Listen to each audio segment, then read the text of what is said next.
Hi friends, welcome to Muddumari channel. ನಾನು ಸುಮಾರುಣ್. ಮಹಾಭಾರತಕ್ಕೆ ಸ್ವಾಗತ. ಕೃಷ್ಣ ಕುಂತಿಯರ ಭೇಟಿ, ಧರ್ಮರಾಜನಿಗೆ ಕುಂತಿಯ ಸಂದೇಶ. ಕೃಷ್ಣನು ಕುಂತಿದೇವಿಯನ್ನು ಕಂಡು ವಿಷಯವನ್ನು ತಿಳಿಸಲು ಬಂದನು. ಅತ್ತೆ, ದುರ್ಯೋಧನನ ದುಷ್ಟತನಕ್ಕೆ ಮೇರೆ ಇಲ್ಲವಾಗಿದೆ. ತಾಯಿ ತಂದೆಯರ ನಿಯಂತ್ರಣವು ಇಲ್ಲವಾಗಿದೆ. ನನ್ನನ್ನೇ ಕಟ್ಟಿಹಾಕಲು ಬಯಸಿದನು. ವಿಶ್ವರೂಪವನ್ನು ನೋಡಿ ದಂಗಾದನು. ಆದರೂ ಆ ಮೂರ್ಖನಿಗೆ ಏನೂ ಬುದ್ಧಿ ಬಾರದು. ಪಾಂಡವರು ಅರ್ಧ ರಾಜ್ಯವನ್ನು ಕೊಡದಿದ್ದರೆ 5 ಗ್ರಾಮವನ್ನಾದರೂ ಕೊಡಲು ತಿಳಿಸಿದ್ದರು. ದುರ್ಯೋಧನನು ಅದನ್ನು ಕೊಡಲು ಬಯಸಲಿಲ್ಲ. ಯುದ್ಧ ಮಾಡಿಯೇ ರಾಜ್ಯವನ್ನು ಪಡೆಯಲಿ ಎಂದು ಹೇಳಿದನು.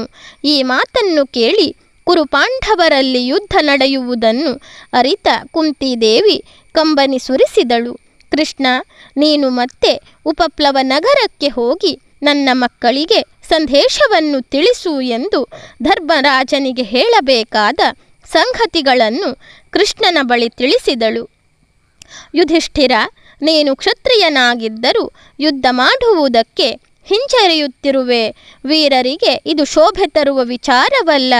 ಅನ್ಯಾಯ ಅನೀತಿಗಳನ್ನು ದೂರ ಮಾಡಲು ಅವಶ್ಯಕವಾದಾಗ ಕ್ಷತ್ರಿಯರು ಯುದ್ಧ ಮಾಡಲೇಬೇಕು.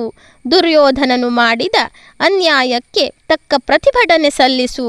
ನೀನು ಕ್ಷಮೆ ಸಂಧಾನ ಎಂದು ಚಿಂತಿಸುವುದು ಸರಿಯಲ್ಲ. ಅದೆಲ್ಲ ಮುಗಿದು ಹೋದ ಕತೆ. ಈಗ ಅರ್ಧ ರಾಜ್ಯ ಬೇಡ, 5 ಗ್ರಾಮವನ್ನಾದರೂ ಕೊಟ್ಟರೆ ಸಾಕೆಂದಿರುವೆ. ಈ ರೀತಿಯಲ್ಲಿ ವಿಚಾರ ಮಾಡುವುದು ಅಪಮಾನಕರ. ನೀನು ಯಾರಲ್ಲೂ ಏನನ್ನು ಬೇಡಬಾರದು. ನಿನಗೆ ನ್ಯಾಯವಾಗಿ ಸಿಗಬೇಕಾದ್ದನ್ನು ಪರಾಕ್ರಮದಿಂದ ಗಳಿಸಿಕೊಳ್ಳಬೇಕು. ಹಿಂದೆ ಕುಬೇರನು ಮುಚುಕುಂದ ರಾಜನ ವಿಷಯದಲ್ಲಿ ಇಡೀ ಭೂಮಂಡಲವನ್ನೇ ಕೊಟ್ಟಿದ್ದನು. ಆದರೆ ಮುಚುಕುಂದ ಅದನ್ನು ಸ್ವೀಕರಿಸಲಿಲ್ಲ. ಬಾಹುಬಲದಿಂದ ಗೆದ್ದ ರಾಜ್ಯವಷ್ಟೇ ನನಗೆ ಸಾಕು ಎಂದನು. ಆ ರೀತಿಯ ಸ್ವಾಭಿಮಾನ ನಿನಗಿರಲಿ. ಕ್ಷತ್ರಿಯನಿಗೆ ಕರ್ತವ್ಯವೇ ದೊಡ್ಡದು. ಕ್ಷತ್ರಿಯ ಧರ್ಮವನ್ನು ಹಿಡಿ. ಈಗ ನೀನು ಹೋಗುತ್ತಿರುವ ದಾರಿ ನಿನ್ನ ತಂದೆ ತಾತಂದಿರೆ ಮುಂತಾದ ರಾಜರ್ಷಿಗಳು ಹೋಗುತ್ತಿದ್ದ ದಾರಿಯಲ್ಲ. ರಾಜಧರ್ಮಾನುಸಾರವಾಗಿ ಯುದ್ಧ ಮಾಡು. ನಿನ್ನ ಪಿತೃಗಳನ್ನು ಅಧೋಗತಿಗೆ ತಳ್ಳಿ ನೀನು ನಿನ್ನ ತಮ್ಮಂದಿರು ಪುಣ್ಯಕ್ಷೀಣರಾಗಿ ದುರ್ಗತಿಯನ್ನು ಪಡೆಯಬೇಡಿ. ನಿನ್ನನ್ನು ಹೆತ್ತ ತಾಯಿ ಒಂದು ತುತ್ತು ಅನ್ನಕ್ಕಾಗಿ ಅನ್ಯರ ಕೈ ಕಾಯಬೇಕಿದೆ. ಕೈ ಹಿಡಿದ ಹೆಂಡತಿ ಅವಮಾನದಲ್ಲಿ ಕೊರಗಿ ನಮೆಯುತ್ತಿದ್ದಾಳೆ ಎಂಬುದು ಜ್ಞಾಪಕವಿರಲಿ ಎಂದು ಹೇಳು. ಹಾಗೆ ಶತ್ರುವಿಗೆ ಸೋತು ಬಂದು ಮಲಗಿಬಿಟ್ಟಿದ್ದ ತನ್ನ ಮಗ ಸಂಜಯನನ್ನು ವಿಧುಲೆಯು ಹುರುಗೊಳಿಸಿದ ಕಥೆಯನ್ನು ಹೇಳು ಎಂದು ಸಂಜಯನ ವೃತ್ತಾಂತವನ್ನು ತಿಳಿಸಿದಳು. ಹಿಂದೆ ಸೌಭೀರ ದೇಶದಲ್ಲಿ ಸಂಜಯನೆಂಬ ರಾಜನಿದ್ದನು. ಅವನ ತಂದೆ ವೃದ್ಧಕ್ಷತ್ರ ಮತ್ತು ತಾಯಿ ವಿಧುಲೆ. ಒಮ್ಮೆ ಸಿಂಧೂರಾಜನು ಸೌಭೀರ ದೇಶದ ಮೇಲೆ ಆಕ್ರಮಣ ಮಾಡಿದನು. ತಮ್ಮ ಸೇನೆಗೆ ಸೋಲಾಗುವುದೆಂದು ತಿಳಿದ ಸಂಜಯನು ಯುದ್ಧ ಕ್ಷೇತ್ರದಿಂದ ಹಿಂತಿರುಗಿ ಅರಮನೆಗೆ ಬಂದನು. ಅರಮನೆಯಲ್ಲಿ ಮಲಗಿದ್ದ ಮಗನನ್ನು ಕಂಡ ಕ್ಷತ್ರಾಣಿ ವಿಧುಲೆಯು ಕೋಪದಿಂದ ಬಂದು ಸಂಜಯನನ್ನು ಎಬ್ಬಿಸಿ ಈ ರೀತಿ ಹೇಳಿದಳು. ಸಂಜಯ, ಕ್ಷತ್ರಿಯ ವಂಶದಲ್ಲಿ ಹುಟ್ಟಿ ಯುದ್ಧಕ್ಕೆ ಹೆದರಿ ಬಂದಿರುವೆಯ? ನಿನ್ನಂತಹ ಹೇಡಿಯಾದ ಮಗನನ್ನು ಪಡೆಯುವುದಕ್ಕಿಂತ ನಾನು ಬಂಜೆಯಾಗಿದ್ದರೆ ಒಳ್ಳೆಯದಾಗುತ್ತಿತ್ತು. ಕ್ಷತ್ರಿಯರಿಗೆ ಯುದ್ಧದಲ್ಲಿ ಗೆದ್ದರೆ ವಿಜಯ, ಸೋತರೆ ಅದಕ್ಕೂ ಚಿಂತೆ ಮಾಡಬಾರದು. ಮುಂದೆ ಮತ್ತೆ ಗೆಲುವನ್ನು ಪಡೆಯಲು ಉಪಾಯವನ್ನು ಆಲೋಚಿಸಬೇಕು. ಹೇಡಿಯಾಗಿ ಓಡಿ ಬಂದರೆ ಮರಣಕ್ಕಿಂತಲೂ ಹೆಚ್ಚು ಕೆಟ್ಟದ್ದಾಗುವುದು. ಯುದ್ಧದಲ್ಲಿ ವೀರ ಮರಣವನ್ನು ಹೊಂದಿದರೆ ಸ್ವರ್ಗ ಪ್ರಾಪ್ತಿಯಾಗುವುದು. ವೀರ ಕ್ಷತ್ರಿಯನೆನಿಸದೆ ಓಡಿ ಬಂದೆಯಲ್ಲ. ನೀನು ಯುದ್ಧರಂಗಕ್ಕೆ ಹಿಂತಿರುಗು. ಸೈನಿಕರನ್ನು ಹುರಿದುಂಬಿಸು. ವೀರಾವೇಶದಿಂದ ಹೋರಾಡು.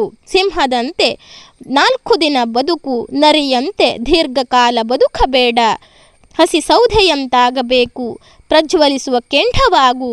ಹೋಗು, ಜಯಶೀಲನಾಗು. ಮಾನವ, ದಾನಶೀಲ, ತಪಸ್ವಿ, ವೀರ, ವಿದ್ಯಾವಂತ, ಪಂಡಿತ, ಧನವಂತ, ಪರಾಕ್ರಮಿ ಈ ರೀತಿ ಹೆಸರು ಗಳಿಸಬೇಕು. ಈಗ ಪರಾಕ್ರಮವನ್ನು ಪ್ರದರ್ಶಿಸಲು ಸಮಯ ಬಂದಿದೆ. ರಾಜನಾಗಿ ನೀನೇ ಹೆಮ್ಮೆಟ್ಟಿದ್ದರಿಂದ ಸೇನೆ ಕಂಗಾಲಾಗಿದೆ. ಸಿಂಧೂರಾಜನ ಸೇನೆಯ ದೋಷಗಳನ್ನು ತಿಳಿದುಕೋ, ಅವನಿಗಾಗದವರ ಸಹಾಯವನ್ನು ಪಡೆದುಕೋ. ಧೈರ್ಯದಿಂದ ಸಮಯ ನೋಡಿ ಆಕ್ರಮಣ ಮಾಡಿ ಜಯಶೀಲನಾಗಿ ಬಾ ಎಂದು ವಿದುಲೆ ವೀರಾವೇಶದಿಂದ ಸಂಜಯನನ್ನು ಎಚ್ಚರಿಸಿದಳು. ಸಂಜಯನ ಮನದಲ್ಲಿ ಅಭಿಮಾನ ಮೂಡಿತು. ವಿದ್ಯುತ್ ಸಂಚಾರವಾದಂತಾಗಿ ಸಂಜಯನು ತಾಯಿಯನ್ನು ವಂದಿಸಿ ಹೊರಬಂದನು. ಸೇನೆಯನ್ನು ಸಜ್ಜುಗೊಳಿಸಿದನು. ಸೈನಿಕರನ್ನು ಪ್ರೋತ್ಸಾಹಿಸಿ ವೀರಾವೇಶದಿಂದ ಹೋರಾಡಿದನು. ವಿಜಯಶ್ರೀಯೊಂದಿಗೆ ಅರಮನೆಗೆ ಮರಳಿ ಬಂದಾಗ ವಿದುಲೆಗೆ ಆದ ಸಂತೋಷಕ್ಕೆ ಪಾರವೇ ಇರಲಿಲ್ಲ. ಸಂಜಯ, ಈಗ ನೀನು ನಿಜವಾಗಿಯೂ ನನ್ನ ಮಗ ಎಂದು ಪ್ರೀತಿಯಿಂದ ಅಪ್ಪಿಕೊಂಡಳು. ಅವಳು ಹೇಳಿದಂತೆ ಕ್ಷಾತ್ರಧರ್ಮವನ್ನು ಅನುಸರಿಸಿ ಕರ್ತವ್ಯ ನಿರ್ವಹಿಸು. ವೀರನಿಗೆ ಗೆದ್ದರೆ ವಿಜಯ, ಸೋತರೆ ಅಪಮಾನವಿಲ್ಲ. ಸೋಲು ಗೆಲುವಿನ ಮೂಲವಾಗಿದೆ. ಯುದ್ಧದಲ್ಲಿ ಸತ್ತರೆ ವೀರ ಸ್ವರ್ಗ ಎಂದು ತಿಳಿ ಎಂದು ವಿದುಲೆ ಸಂಜಯನನ್ನು ಯುದ್ಧಕ್ಕೆ ಅಣಿಗೊಳಿಸಿ ಸಿಂಧೂರಾಜನನ್ನು ಸೋಲಿಸಿದ್ದನ್ನು ಕುಂತಿ ನೆನಪಿಸಿದಳು. ಶ್ರೀಕೃಷ್ಣನು ಕುಂತಿಗೆ ನಮಸ್ಕರಿಸಿ ಉಪಪ್ಲವಕ್ಕೆ ಬಂದು ಧರ್ಮರಾಜನಿಗೆ ಎಲ್ಲ ವಿವರಗಳನ್ನು ನೀಡಿದನು. ಹಾಗೂ ಕುಂತಿಯ ಸಂದೇಶವನ್ನು ಸಹ ತಿಳಿಸಿದನು. ಧನ್ಯವಾದಗಳು ಸ್ನೇಹಿತರೆ. ನನ್ನ ವಿಡಿಯೋಗಳೆಲ್ಲ ನಿಮಗೆ ಇಷ್ಟವಾಗ್ತಾ ಇದ್ದರೆ ನನ್ನ ಮುದ್ದುಮರಿ ಚಾನಲನ್ನು ಸಬ್ಸ್ಕ್ರೈಬ್ ಮಾಡದೆ ನೋಡ್ತಾ ಇರುವವರು ದಯವಿಟ್ಟು ಸಬ್ಸ್ಕ್ರೈಬ್ ಮಾಡಿ, ಆಲ್ ಅಂತ ಸೆಲೆಕ್ಟ್ ಮಾಡಿಕೊಳ್ಳಿ, ಶೇರ್ ಮಾಡಿ, ಲೈಕ್ ಮಾಡಿ, ಕಮೆಂಟ್ ಮಾಡಿ.